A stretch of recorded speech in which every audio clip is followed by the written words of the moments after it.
Você também não precisa se identificar, porque a gente sabe que perrengue, principalmente com vizinho, é uma dor de cabeça e tanto, né, Luquinha? E é aquela festinha do vizinho, sabe? Que não termina.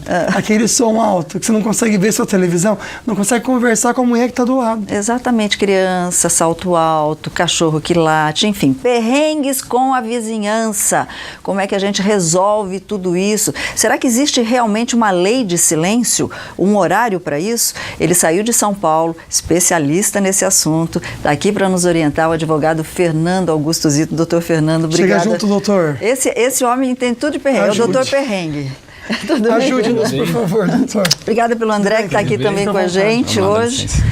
Eu fiz um evento em Jacareí, a questão de 2 meses, né, doutor? Mais ou menos. Isso aí. É o homem do perrengue. Ixi. Perrengue com vizinho, procura o doutor Fernando, que ele resolve rapidinho. E tem, né, Sol? Chamar o síndico. A gente quer ter. Chama o síndico. Tadinho do síndico, né? Pois é, quando a gente fala perrengue com a vizinhança, no seu escritório, por exemplo, qual é o mais comum hoje em dia? Olha, na realidade tem um pouco de tudo, né? Tem a pessoa que trabalha o dia inteiro, chega à tarde em casa e quer mexer nos móveis, tem o filho que fica pulando e a criança é um pouco peralta e taca a bolinha no chão, e às vezes o casal de baixo não tem filho, o cachorro que fica com a unha raspando e o dono não corta, então tem um pouco de tudo. Tem o casal que às vezes se empolga ali na hora do namoro, então tem Vai fazer o quê?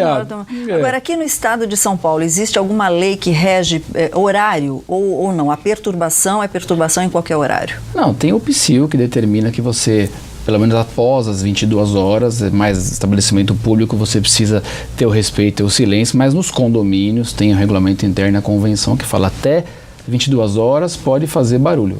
Após esse horário, você tem que respeitar a lei interna do condomínio, respeitar o seu vizinho. E veja, não é porque você é até às 10 horas que eu posso ter uma bateria de escola de samba. Tem que ter um bom senso. Às vezes, para você, um pequeno barulho incomoda, para ele não. Então, você tem que ter um meio termo aí. Até porque existem profissões que trabalham à noite e descansam durante o dia, né, Luquinha? Mas esse bom senso é difícil, né, só? Porque parece que cada um tem um dia, né?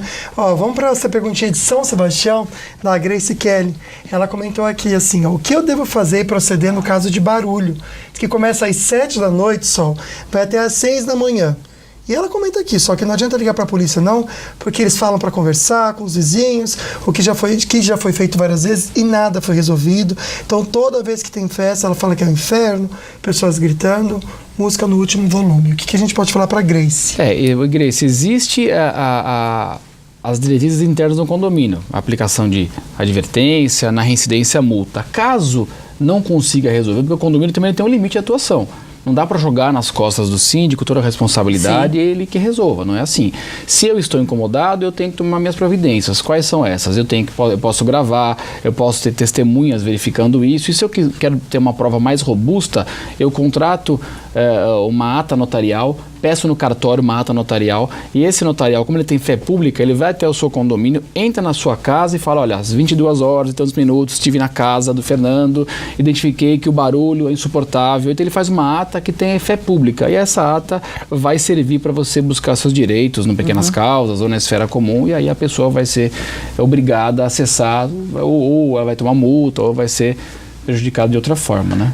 Tá cheio de gente aqui reclamando de acidente dentro do condomínio. Quem é responsável por isso? Agora a gente fez uma enquete, né, Luquinha? Pois é, então você aí de casa participa com a gente pelo @FalandoNissoBand, nosso perfil no Instagram. Você entra aqui em cima, nos stories. Você já passou algum perrengue com o vizinho? Sol, 71% diz que sim. Nossa, que coisa, né? Mas olha que interessante. Você já denunciou o seu vizinho? 73% diz que não. Tem medo. Não? Não. Por quê? Porque muitas vezes a gente não sabe como fazer mesmo. Então o programa de hoje é para isso. Pra gente também fazer tudo certinho e promover a paz, buscar a paz, que problema já tem um monte. O Geraldo tá comentando aqui, doutor, que já denunciou a vizinha, mas ela insiste em atrapalhar a vida dele, porque virou a cara comigo, e a mulher também, e agrediu a mulher e as 3 filhas, Solange. Aí uma outra querida que mandou também no WhatsApp, ó. Jesus! Eu vou mostrar a foto pra vocês já. Essa foto que eu vou mostrar pra vocês, tirei quando fui agredida pelo meu vizinho, porque ela simplesmente pediu pra ele baixar o som, tava tocando o dia inteiro, e olha como ela ficou, Sol. Nossa. Olha que tristeza. Jesus! Isso é muito sério, só. E aí, doutor? E aí, doutor? Então, infelizmente já sai da esfera interna do condomínio, de uma ação do próprio síndico, né? Infelizmente, quando vira pessoal, aí infelizmente é delegacia de polícia, se for maus tratos assim, dá até processo, indenização, as pessoas têm uma sequela. Mas a recomendação é que quem está sendo perturbado não faça diretamente a denúncia, passa pelo síndico para evitar de acontecer isso? Sim, passa pelo síndico. Como é que era antigamente? Você ia no livro da portaria e fazia a reclamação no livro. O que acontece? A pessoa que eu estava reclamando, ela ia no dia seguinte no livro e percebia que quem fazia a reclamação era o vizinho de baixo ou de cima e aí ele ia tirar a satisfação. O que a gente recomenda nos condomínios? Que o condomínio forneça um documento próprio, um formulário próprio para que a pessoa faça a reclamação e coloque numa urna e somente o síndico ou a síndica tem acesso e ele tome as providências. Por que acontece? A pessoa que sofreu a sanção, a multa, a advertência, ela quer saber, ela quer ir no livro e às vezes ela quer até perguntar para o síndico, eu quero que você prove quem é que me ameaçou, quem é que falou que fez barulho, e aí acaba virando esse problema, vai tirar satisfação. Imagina o caso dela, ela está incomodada com barulho, ela só quer que respeite, para que ela possa dormir, que ela possa descansar, e o cara ainda vai lá e maltrata ela, às vezes está drogado, está com bebida na cabeça, e isso é complicado para quem mora em condomínio, que é só apenas morar, não quer ter esse tipo de confusão, né? Pois é. Bom, Luquinha, quando a gente fala às vezes de responsabilidade do condomínio, alguns pais, eu não vou dizer todos, né, mas muitos pais deixam as crianças soltas aí e falam que a responsabilidade, já que está fechado o portão, a responsabilidade é do condomínio, né? E há um tempo atrás, a gente mostrou até aqui no programa esse vídeo de um menino de 5 anos que se afogou numa piscina e foi salvo pelo porteiro do prédio. Então existe uma lei que exige a presença de guardas-vidas em condomínios, é só. Pois é, essa lei é do estado de São Paulo, olha só. Se não fosse esse porteiro do prédio, esse menino teria morrido afogado. Coisa, né? Ele teria morrido afogado. Foi uma presença de espírito muito grande, anjo da guarda do menino. Agora, nesse caso, doutor Fernando, existe alguma lei no estado de São Paulo que obrigue? Como é que acontece aqui? Então, não tem uma lei que obrigue você em São Paulo ter um guarda-vidas, um salva-vidas. Em outros estados, como o Rio de Janeiro, existe lei nesse sentido. Agora, a questão é a seguinte, o meu filho de 5 anos, 6 anos, eu enquanto pai, vou permitir que ele fique sozinho numa piscina? E eu sabendo que aquela piscina ultrapassa o tamanho dele? Então não adianta o pai ou a mãe transferir para o condomínio e automaticamente para o síndico a responsabilidade em tomar conta do seu filho. Entendi. O condomínio tem as regras e está lá expressamente previsto no regulamento interno, na convenção de condomínio, que você precisa ter um acompanhante, tanto para andar de elevador, como para ficar sozinho nas áreas comuns, em especial na piscina. Então não adianta, na hora que acontece uma tragédia, chamar o síndico, responsabilizar o síndico. Tem que ter orientação prévia. Claro, o condomínio, se puder cercar a piscina com um gradil e tudo mais, mas não dá para o porteiro, igual esse aí que você falou, deu sorte de ter o anjo da guarda para salvar a criança, porque ele estava, a função dele é de portaria, né?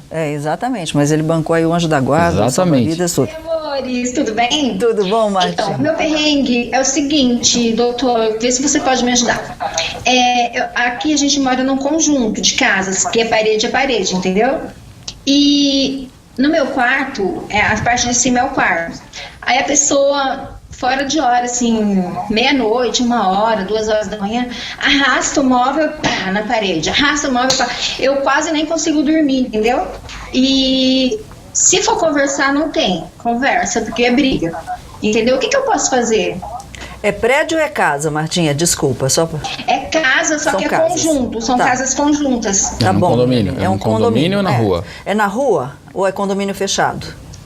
Não é condomínio, é um conjunto da Polícia Militar, mas assim, não tem portaria nem nada, nem síndico, são cada um por si. A lei da rua. Não, a questão do barulho, né, todo mundo deve respeitar quem mora em condomínio, quem mora em casa. Claro que no condomínio é um pouco mais fácil, porque tem as regras próprias. Agora, quem mora em rua também existe a possibilidade de você fazer uma denúncia, produzir as provas, que nem eu disse no outro bloco, de chamar uma pessoa do cartório para fazer uma ata, para comprovar que o barulho está insuportável. Então, mesmo não sendo num condomínio, você consegue produzir provas, vamos dizer assim, contra o seu vizinho, contra aquele que está causando o problema. Você pode tentar, de alguma forma, mandar uma carta, uma notificação dizendo, olha, constantemente vem acontecendo problemas de barulho, tal dia, tal horário, pede para o advogado elaborar uma carta, uma notificação para você formalizar que você está incomodado com aquela situação. Claro que você vai ter que se identificar, porque é o vizinho, às vezes, de parede, mas é a forma de você produzir provas para amanhã, se for o caso, você ingressar com o processo e tentar cessar esse problema, porque não faz sentido você morar, você quer descansar e tem que aguentar pessoas aí que tem uma vida maluca, né? Olha só, Martinha, eu lembro o evento que eu citei que eu fiz com o doutor lá em Jacareí, foi aí que eu conheci o doutor Fernando, achei fantástico e resolvemos trazer para Falando Nisso. Ele estava contando, o senhor me corrija onde eu estiver errado, Luquinha, que num condomínio que ele prestou atendimento, tinha um casal e esse casal não tinha a mínima convivência com ninguém, é verdade. Não é verdade? A mínima. Pessoas sem educação, maltratavam todo mundo, enfim. Eles eram proprietários do apartamento, o condomínio entrou com uma ação, eles foram despejados do próprio apartamento. É isso aí.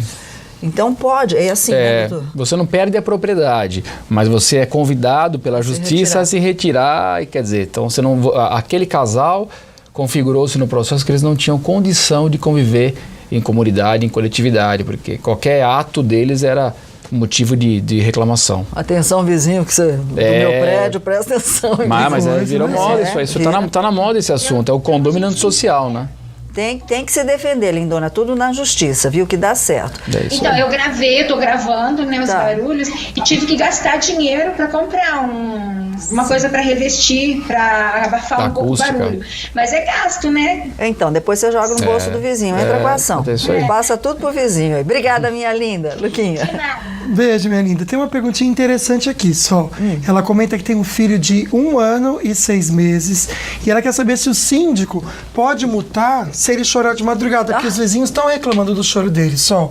Então ela realmente está preocupada com isso. Não, aí não tem o menor cabimento, né? A criança recém-nascida, tá com cólica. Eu tô enfrentando isso, minha filha fez 1 ano mês passado, então às vezes de madrugada tinha dia que chorava mais, chorava menos, e os vizinhos sabem que você teve um filho. Criança chora, cachorro late, dia a dia, então não tem condição. Assim. Mesma coisa, tem um jogo de futebol, eu não gosto de futebol, o cara gritar o gol 11 da noite, eu vou reclamar. É uma coisa pontual, é aquele dia, o filho chorou hoje, a mãe não vai chorar. Então não dá pra ficar, olha assim, quando notifica a moradora porque a criança não para de chorar. É descabido você fazer isso daí, né? Poxa, você pode até, olha, você precisa de alguma ajuda, de repente eu tenho um remedinho antigo que ajuda na cólica, você é mãe nova, tá com alguma dúvida, você pode até tentar orientar, ajudar, mas não falar assim, você veneno, para de chorar, que coisa, poxa vida, aí não faz nenhum sentido. É o bom senso, né? Dos dois lados, né? Só o bom senso. Bom, a gente vai falar sobre drogas dentro do condomínio e aqueles prédios que tem barzinho embaixo.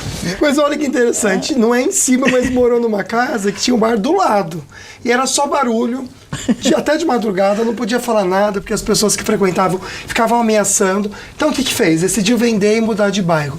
Mas tem muito isso que a Sol falou mesmo hoje em dia, né? É até bom que fica barato aí o condomínio, né? Só que acaba, né, valendo a pena pelo dinheiro do condomínio. Mas esse bar embaixo, existe um tempo limite, horário? Tem a lei do PSIL, não sei se aplica aqui a região de São José dos Campos e São Paulo tem o PSIL, deu tal horário, tem que fechar, senão é multa pesada. No meu condomínio, que eu moro no bairro da Lapa, na esquina tinha um bar.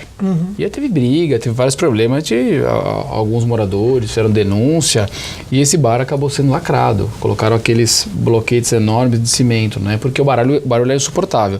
Aí o bar virou restaurante e acabou acalmando. Mas assim, tinha um limite para você ter o barulho. Se você ultrapassar o limite, é multa, e aí pode ser lacrado e resolve o problema. Nesse caso aí, ela mudou de lugar para resolver o dela, e ela não conseguiu, sei lá, resolver, era muito maior que a vontade dela e permaneceu o bar. Mas é injusto, né? Porque quem vai comprar vai continuar o problema e eternamente se o bar estiver lá, vai ter problema. Para mim, tudo é uma questão de educação. E respeito ao outro, né? O seu começa onde termina o do outro. É simples assim. A gente tem imagens, eu não sabia que era verídico isso. O filme Projeto X é isso, né, Igor? Foi baseado na história de um adolescente chamado Corey Walton. Ele mora na Austrália. Ele postou o endereço da casa dele no MySpace, que atraiu cerca de 500 pessoas.